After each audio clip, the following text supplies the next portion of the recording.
Recording होगी भैया?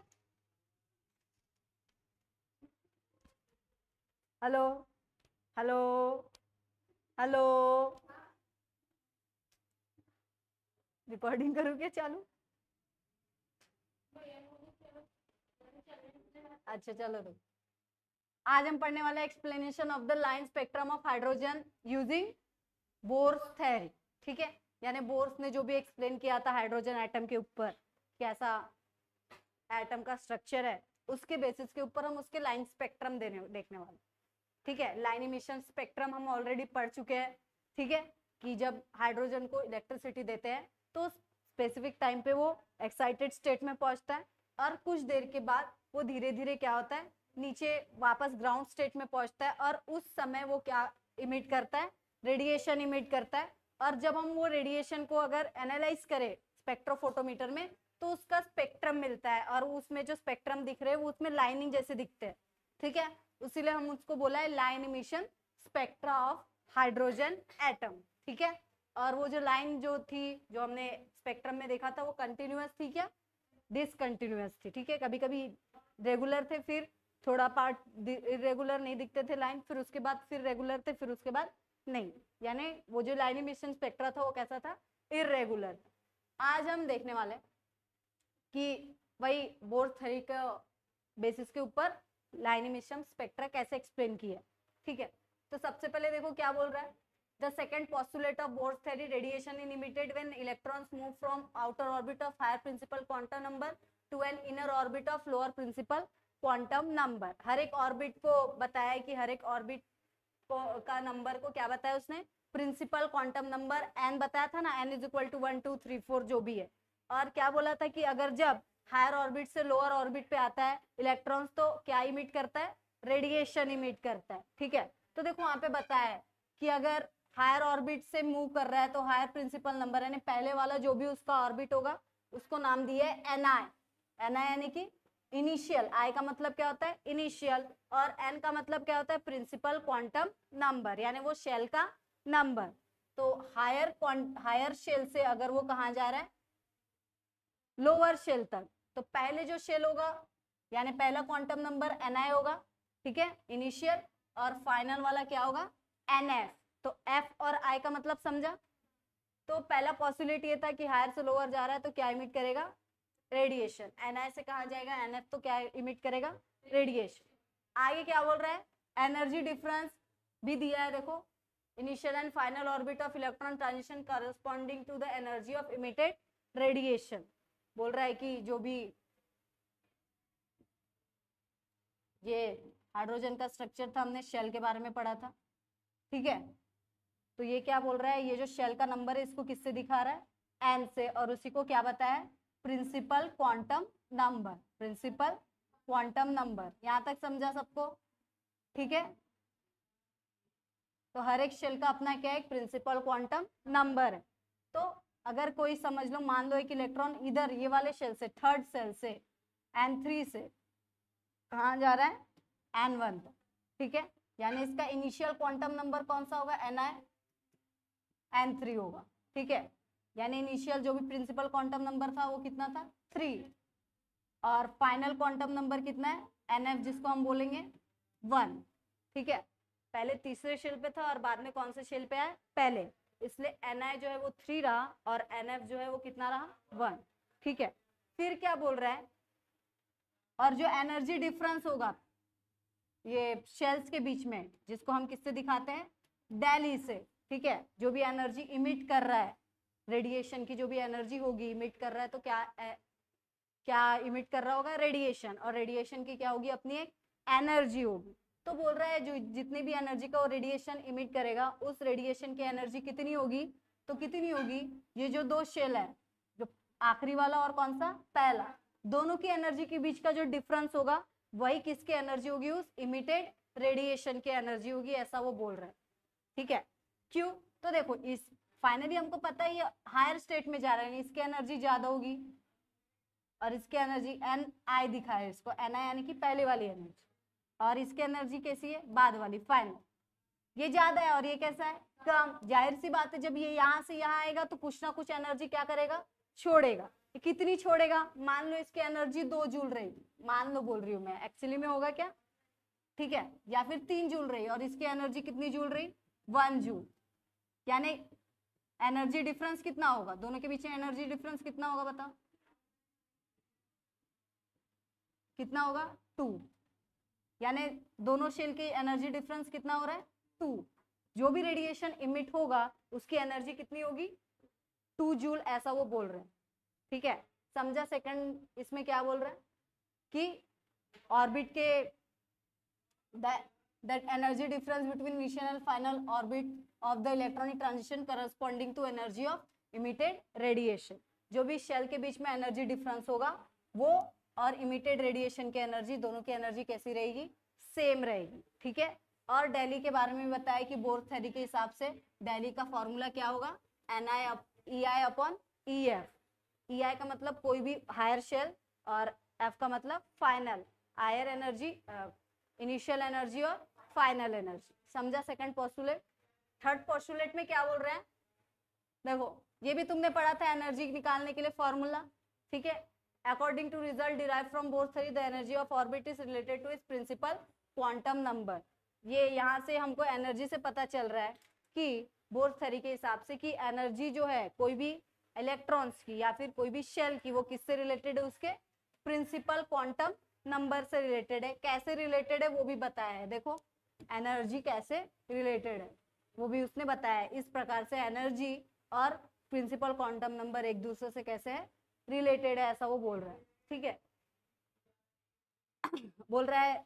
अब देखो ये इक्वेशन 1 दे दिया है इसको, दोनों एनर्जी के इनिशियल और फाइनल एनर्जी के बीच का डिफरेंस, इसको फर्स्ट इक्वेशन दिया, और इसको और एनर्जी और क्वांटम नंबर के बीच के रिलेशन को कौन सा इक्वेशन दिया, सेकेंड।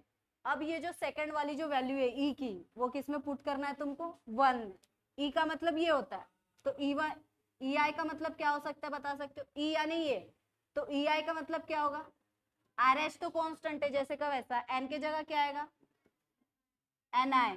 ठीक है, ई आई का मतलब पहली एनर्जी, और एन आई का मतलब शेल भी कौन सा, पहला, एन आई का स्क्वायर, और ई एफ का मतलब क्या होगा, minus R H 1 upon N F का स्क्वायर। यानी ई आई और ई एफ का तुमको वैल्यू मिल गई।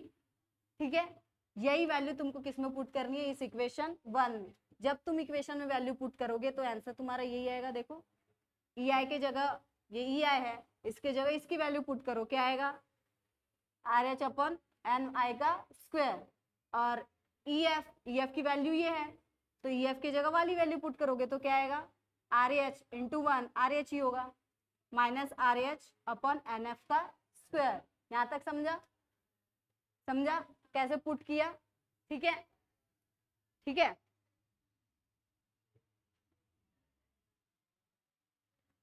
क्या हुआ, किसी को कुछ पूछना है। और देखो आखिरी में इसको सॉल्व किया है मैथमेटिकली और आंसर निकाले उसका, आर एच कॉमन निकल रहा है, देखो आर एच कॉमन निकल रहा है और दोनों में माइनस है तो माइनस भी क्या निकल गया, कॉमन।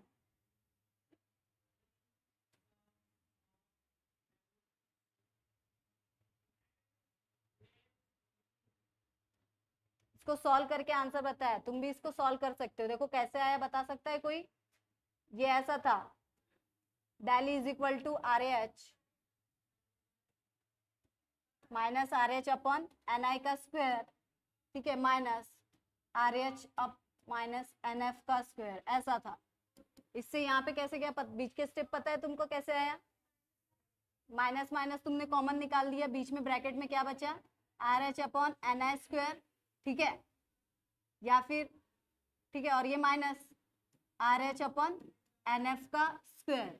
ठीक है, उसके बाद ब्रैकेट को तुम ओपन करोगे, या फिर इस ब्रैकेट को खोल के भी तुम कर सकते हो। देखो मैं बताती हूँ कैसे है, minus R H N I square ये लिखा है। ठीक है, ये ब्रैकेट को हटाओगे, माइनस माइनस क्या हो जाएगा, plus R H upon N F का स्क्वायर। बस क्या किया, पॉजिटिव वाली टर्म पहले लिख दी और निगेटिव वाली टर्म कहाँ लिख दी है, तो ये आंसर आया। देखो फिर से इसके आगे क्या किया उसने, R H upon N F का square minus R H upon N I का स्क्वायर, और आर एच दोनों के कैसे निकल गए कॉमन, ब्रैकेट में क्या बचा 1 upon N F square minus 1 upon N I square. समझा कैसे आया? ठीक है, तो से उसने डेली की वैल्यू निकालने का फॉर्मूला भी बता दिया है। ठीक है, कि अगर ट्रांजिशन होता है तो जो भी रेडिएशन होगा उसकी एनर्जी कितनी होगी वो भी तुम क्या कर सकते हो, निकाल सकते हो। बस तुमको पता होना चाहिए कि ट्रांजिशन कौन से कौन से सेल में हो रहा है। आर एच की वैल्यू ऑलरेडी ये कांस्टेंट है, तुमको पता है कितनी है 2.18 इंटू -18। ठीक है, इसकी वैल्यू ऑलरेडी तुमको पता है। सपोज कोई जो ट्रांजिशन जो इलेक्ट्रॉन जा रहा है अगर दूसरे शेल से किस में जा रहा है, पहले शेल में जा रहा है, एन आई की वैल्यू 2 होगी और एन एफ की वैल्यू क्या होगी, फिर तुम इसको माइनस करोगे, जो भी आंसर आएगा वही किसकी वैल्यू होगी, एनर्जी ऑफ रेडिएशन। जो भी एनर्जी रेडिएशन इमिट हो रहा है उसकी एनर्जी कितनी होगी वो तुम क्या कर सकते हो, फाइंड आउट कर सकते हो, अगर तुमको ट्रांजिशन पता है तो। किसी को कोई डाउट है? फिर से एक बार समझाऊं कि कैसे निकाल सकते हो तुम लोग रेडिएशन की एनर्जी। फिर से एक बार बताओ कैसे निकाल सकते हो, एक एनर्जी निकाल के बताती हूँ तुमको। यहाँ तक समझा तुमको फॉर्मूला कैसे है, अभी एक्सप्लेन किया तुमको, यहाँ पे डायरेक्ट से डायरेक्ट ही लिखा है मैंने, समझे? क्योंकि तुम मैथमेटिक्स अच्छे मैथमेटिशियन समझते हो अपने आप को, सही बात है कि नहीं? फिर मैं क्यों करवाऊँ आगे का, फिर तुम बोलोगे खुद ही करवाते रहते हैं हमसे कुछ पूछते नहीं है, ऐसा बोलोगे ना, है कि नहीं? तो सपोज समझो कि जैसे ये हाइड्रोजन का एटम है, ठीक है, 2 3 4 शेल, ठीक है, ये इलेक्ट्रॉन चौथे शेल में था और चौथे किस में आया है, पहले शेल में। किस में आया है, दूसरे, सॉरी, चौथे से कौन से शेल में आया है, दूसरे शेल में। तो एन आई उसका क्या होगा, 4 होगा, 1 2 3 4, चौथा 4 क्वांटम नंबर है उसका। और एन एफ कितना होगा, एन आई एन एफ की वैल्यू तुमको पता है, ट्रांजिशन कहाँ से कहाँ हो रहा है, आर एच की वैल्यू ऑलरेडी तुमको पता है 2.18 इंटू 10⁻⁻18। तुमको निकालना है कि जब ये यहाँ से यहाँ आएगा तो जो भी रेडिएशन इमिट करेगा उसकी एनर्जी कितनी होगी, तो फॉर्मूला ये है। ठीक है, आर एच की वैल्यू पुट करो 2.18 इंटू 10⁻⁻18, ठीक है, 1 अपॉन एन एफ की वैल्यू कितनी है 2 का स्क्वायर और 4 का स्क्वायर, करो निकालो, निकलेगी। अगर तुमको पता है ऑर्बिट नंबर कहाँ से कहाँ वो ट्रांजिशन कर रहा है तो तुम जो भी रेडिएशन इमिट होगा उसकी क्या निकाल सकते हो, एनर्जी निकाल सकते हो। बस तुमको क्या पता होना चाहिए, फॉर्मूला पता होना चाहिए, समझे? और अगर तुमको पता है कि ऑब्जेक्ट वो जो इलेक्ट्रॉन्स है वो कौन से ऑर्बिट में है, ठीक है, कौन से शेल में है, तो भी तुम उसका क्या निकाल सकते हो, उसकी एनर्जी भी निकाल सकते हो। क्योंकि आर एच तुमको ऑलरेडी पता है, शेल पता है, तो तुम क्या निकाल सकते हो, उसकी एनर्जी। ये भी तुमने इसके पहले पढ़ा था, ठीक है। तो देखो आगे बोल रहा है आर एच की वैल्यू इसने पुट करके दिया है, ठीक है। फिर क्या, this expression can be return in the term of wave number of emitted radiation. तुम वेव नंबर के टर्म में भी क्या कर सकते हो, इसको लिख सकते हो। ये एनर्जी के टर्म में है, तुमको किस में लिखने के लिए बोल रहा है, वो वेव नंबर के टर्म में लिखने के लिए बोल रहा है। तुमको पता है कि E is equal to H nu होता है, क्या होता है, E is equal to H nu, ठीक है। और फिर तुमको ये पता है कि lambda C is equal to nu lambda, ठीक है। और उसके बाद तुमको ये पता है क्या, nu bar is equal to 1 upon lambda, पता है। तो लैम्बडा की जगह यहाँ क्या पुट कर सकते हो तुम, न्यू बार, यानी न्यू अपॉन न्यू बार, ठीक है। यानी कि इसी को ही तुम लिख सकते हो nu bar is equal to nu upon C, ठीक है। Nu bar is equal to क्या होता है, न्यू अपॉन सी, ठीक है। Nu bar is equal to nu upon C आया। कंबाइन इक्वेशन 3 4 5 बोल रहा है कि 3 4 और 5 तीनों को क्या कर दो, कंबाइन कर दो। तो कर दो भाई, कंबाइन कर सकते हो। कंबाइन कैसे आया बताओ, ये अभी रिलेशन बताया मैंने तुमको, यहाँ न्यू है और यहाँ क्या है एच, और यहाँ क्या है डेली, और हमको पता है कि न्यू बार यानी कितना, न्यू बाय क्या होता है सी। तुम क्या करोगे, देखो यहाँ न्यू बार दिया है, बस इस इक्वेशन में न्यू के जगह तुमको किसकी वैल्यू पुट करनी पड़ेगी, न्यू बार की। Nu is equal to nu bar into C होता है, ये तुमको इस फॉर्मूले से क्या चल जाएगा, पता चल जाएगा। तो बस इस फॉर्मूले में न्यू के जगह तुम क्या लिखो, nu bar into C. Del E is equal to H into nu bar into C. तुमको किस टर्म में चाहिए, न्यू बार के टर्म में चाहिए। तुम यहाँ न्यू बार रखोगे, बाकी सबको किधर भेज दोगे, इधर, यानी del E is equal to, कुछ गलत किया है क्या मैंने, यहाँ पे नहीं करती हूँ, एक साफ सुथरी जगह पे करके देती हूँ, है ना, ये तो तुम बोलोगे पता नहीं क्या क्या करती रहती है। तो देखो क्वेश्चन क्या बोल रहा है वो, कि तुमको एनर्जी दिया है, ठीक है, एनर्जी क्या किया हुआ है, दिया है।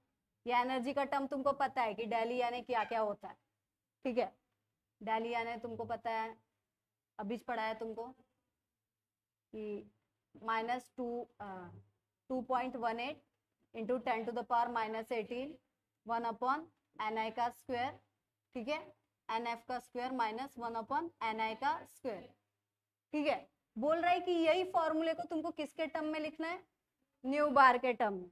लेकिन सबसे पहले तुमको कन्वर्जन फैक्टर पता होना चाहिए ना, कि न्यू बार और डेली में क्या कन्वर्जन है। हमको बस इतना पता है कि डेली यानी क्या होता है, यानी डेली यानी क्या होता है एच इंटू न्यू, ठीक है, एच इंटू क्या होता है न्यू। और फिर हमको ये पता है कि न्यू इज इक्वल टू, या फिर C is equal to nu lambda, ये पता है पता है नहीं।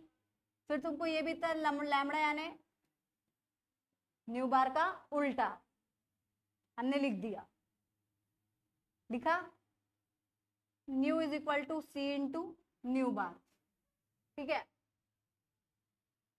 यही वैल्यू इसमें क्या कर दोगे, तुम पुट कर दोगे,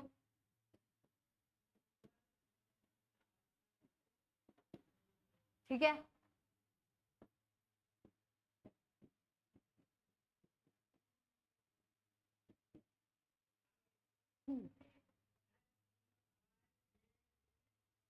daily is equal to H into C होना चाहिए ना, यहाँ इंटू सी कैसे आ गया, बुक में भी ऐसा ही है, देखो अपॉन सी है, यहाँ नीचे में सी होगा, है ना, ये ऊपर बीच में सी लिख दिए रख दिया है। तो तुमको न्यू बार का टर्म पता चल गया, न्यू बार और डेली में क्या कन्वर्जन फैक्टर है, ठीक है। तुमको डेली की वैल्यू क्या है पता है, ये है, तुमको डेली की वैल्यू क्या है पता है। तो डेली की वैल्यू इस फॉर्मूले में तुम क्या कर दोगे, पुट कर दोगे, है कि नहीं, करो पुट। क्या है डेली की वैल्यू 2.18 इंटू 10⁻, ठीक है, और ब्रैकेट,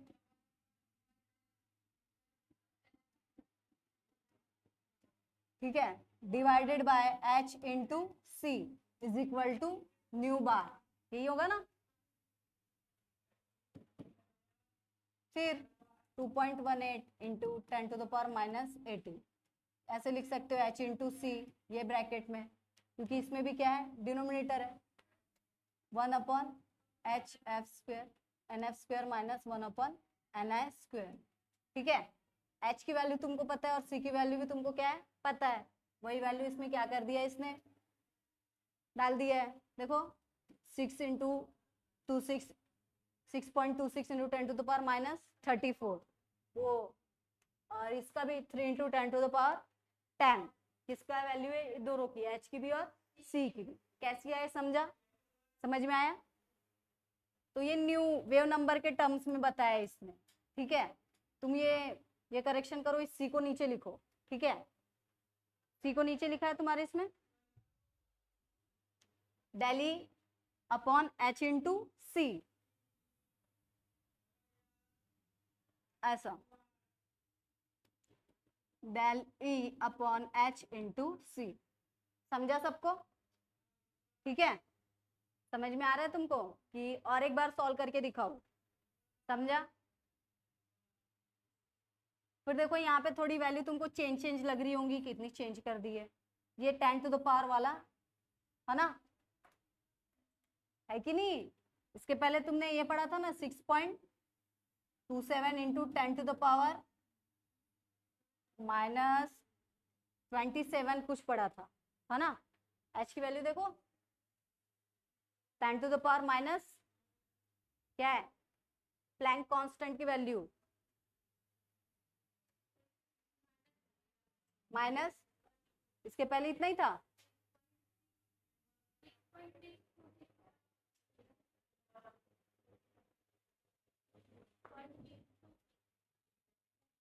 ये ऐसा यही है, हाँ रहने दो।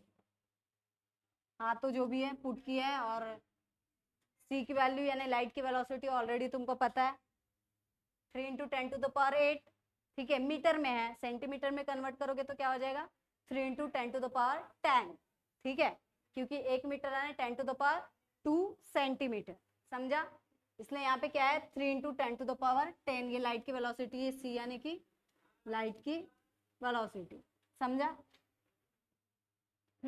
तो इस प्रकार से देखो बोल रहा है कि बोर्स थ्योरी ने स्पेशली एक्सप्लेन करके दे दिया है line emission spectra of the hydrogen. ठीक है, और ये जो भी इमिशन लाइन बन रही है तुम्हारी, ठीक है, 5 सीरीज की, ये 4-5 सीरीज की लाइन जो बन रही है ना, 5 सीरीज की, वो क्यों बन रही है, क्योंकि इलेक्ट्रॉन्स का क्या होता है वहां पे, ट्रांजिशन होता है, तो क्या बन रही है, 4-5 सीरीज बन रही है, तुम दिख रहा है। देखो जैसे ये लाइमैन सीरीज है, ये कब बनेगी, अगर इलेक्ट्रॉन्स, देखो यहाँ पे n की वैल्यू तुमको दी है, लाइमैन वाली कितनी है, n इज इक्वल टू 1। अगर इलेक्ट्रॉन 2 से 1 पे कूद रहा है, ठीक है, अगर 3 से 1 पे कूद रहा है, या फिर 4 से, या फिर 5 से, या फिर 6 से, या फिर 7 से, किस पे कूद रहा है, सिर्फ और सिर्फ 1 पे, तो ट्रांजिशन किस कौन सी सीरीज में आएगा, लाइमैन सीरीज में। ठीक है, अगर कोई इलेक्ट्रॉन ये 3 से n2 पे जंप मार रहा है, ट्रांजिशन कर रहा है, या फिर 4 से n2 पे जंप मार रहा है, या फिर 5 से, या फिर 6 से, या फिर 7 से, तो जो भी ट्रांजिशन होगा कौन सी सीरीज में होगा, बाल्मेर सीरीज में। ठीक है, अगर कोई इलेक्ट्रॉन्स 7, 6, 5 या फिर 4 से किस पे जंप कर रहा है, 3 पे, शेल नंबर कौन सा है, 3, तो कौन सी सीरीज में आएगा, पास चेन। और अगर 7, 6 और 5 से 4 पे जंप मार रहा है तो ब्रैकेट सीरीज, और अगर 7 और 6 से जंप मार रहा है 5 पे तो पी फंड सीरीज, समझा? तो ऐसे ट्रांजिशन होता है। ठीक है, अगर तुम डायरेक्ट ध्यान रखो, कोई कौन से भी शेल नंबर से अगर फर्स्ट शेल पे अगर जंप मार रहा है यानी कौन सा सीरीज होगा, लाइमिंग। और किसी भी शेल नंबर से अगर सेकेंड शेल पे जंप मार रहा है यानी कि कौन सा होगा, बाल में। थर्ड शेल पे जंप मार रहा है तो पास शेल, फोर्थ पे तो, और फिफ्थ पे, फिफ्थ पे है ही नहीं, फिफ्थ पे है। ठीक है, फिफ्थ पे क्या है, पी फंड। तो इस प्रकार से क्या होता है, ट्रांजिशन होता है। ठीक है, देखो आगे बोल भी रहा है, the Lyman series is the result of moving of electron from higher orbit of n2 2 3 4 5 6 7। अगर ये 2 3 4 5 6 7 पे इलेक्ट्रॉन्स है और वो कहाँ जंप मार रहा है, लोअर ऑर्बिट कितना है, 1। ठीक है, तो वो जो सीरीज होंगी कौन सी होगी, लाइमैन सीरीज। देखो कितने स्पेशली तुमको एक्सप्लेन करके दिया है कि लाइमैन सीरीज कब होगा, is the result of moving of electron from higher orbit. कौन कौन से हायर ऑर्बिट हो सकते हैं, जिसको n2 हम बोल रहे हैं, ni 2 3 4 5 6 7, यहाँ से कहाँ कूद रहा है वो, लोअर ऑर्बिट n1 nf1, यानी लोअर ऑर्बिट कौन सा होना चाहिए, 1। ठीक है, और बाल्मेर सीरीज कब बनेगा, is the result of moving of electron from n2, यानी n2 यानी इनिशियल वाला। ठीक है, और कहाँ से जंप मार रहा है, 3 4 5 6 7 से कहाँ पे जंप मारेगा, लोअर ऑर्बिट, जिसको हम n1 या फिर क्या कह सकते हैं, nf से कहाँ पे मूव हो रहा है, सेकंड पे, तो हम उसको क्या बोलेंगे। और उसके बाद जो भी है, पी फंड है, पास चेन है, जो भी। ठीक है, समझ में आया? आगे इसका लिमिटेशन भी है, देखा, इतनी बड़ी चीज बता दिया तो भी क्या बताया उसका लिमिटेशन। ठीक है, तो देखो क्या बोल रहे हैं, Bohr's atomic model fail to account for final डिटेंट of hydrogen atom spectrum observe in sophisticated spectroscopy experiment. Final decision, final जो डिटेल्स होता है हाइड्रोजन एटम का, जब उसको स्पेक्ट्रोस्कोपी एक्सपेरिमेंट में देखा जाता है तो वो उसका मॉडल, वो हाइड्रोजन का वाला एटम के बारे में उतना डिटेल एक्सप्लेनेशन नहीं दे पाया, ऐसा बोल रहा है वो। ठीक है, और बोल रहा है Bohr's model was unable to explain spectrum of atom other than hydrogen. वो बस हाइड्रोजन के ही एटम को स्पेक्ट्रम अच्छे से समझा सकता है और दूसरे एटम का स्पेक्ट्रम उसके मॉडल से समझा नहीं जा सकता है, ऐसा वो बोल रहे हैं।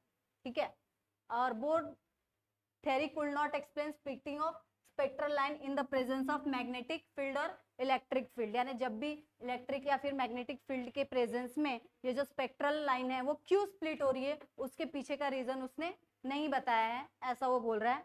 Bohr's atomic model fail to explain ability of atom to form molecule by chemical bond. Chemical bond क्यों बना रहे हैं, इलेक्ट्रॉन्स क्यों लूज कर रहे हैं, इसके पीछे का भी उसने रीजन नहीं बताया है। मॉलिक्यूल्स क्यों बना रहे हैं वो भी बताया नहीं है, इसलिए इसकी थ्योरी क्या होगी, फेल होगी। ठीक है, बस हाइड्रोजन के बारे में डिटेल बताया, वो भी अगर अच्छे से उसकी स्टडी की जाए सोफिस्टिकेटेड स्पेक्ट्रोस्कोपी में, तो जो फाइनल डिटेल्स है वो भी वो बता रहा है क्या, नहीं बता रहा। ठीक है, हाइड्रोजन को छोड़ के और कोई एटम का स्ट्रक्चर भी वो नहीं बता रहा है। केमिकल बॉन्ड मॉलिक्यूल क्यों बना रहा है, इसलिए भी उसके बारे में भी उसके पास कोई जवाब था क्या, नहीं, इसलिए उसकी थ्योरी क्या होगी, फेल। क्योंकि इतनी बड़ी चीज इसने बता भी दी है तो भी क्या होगी, फेल होगी। ठीक है, क्या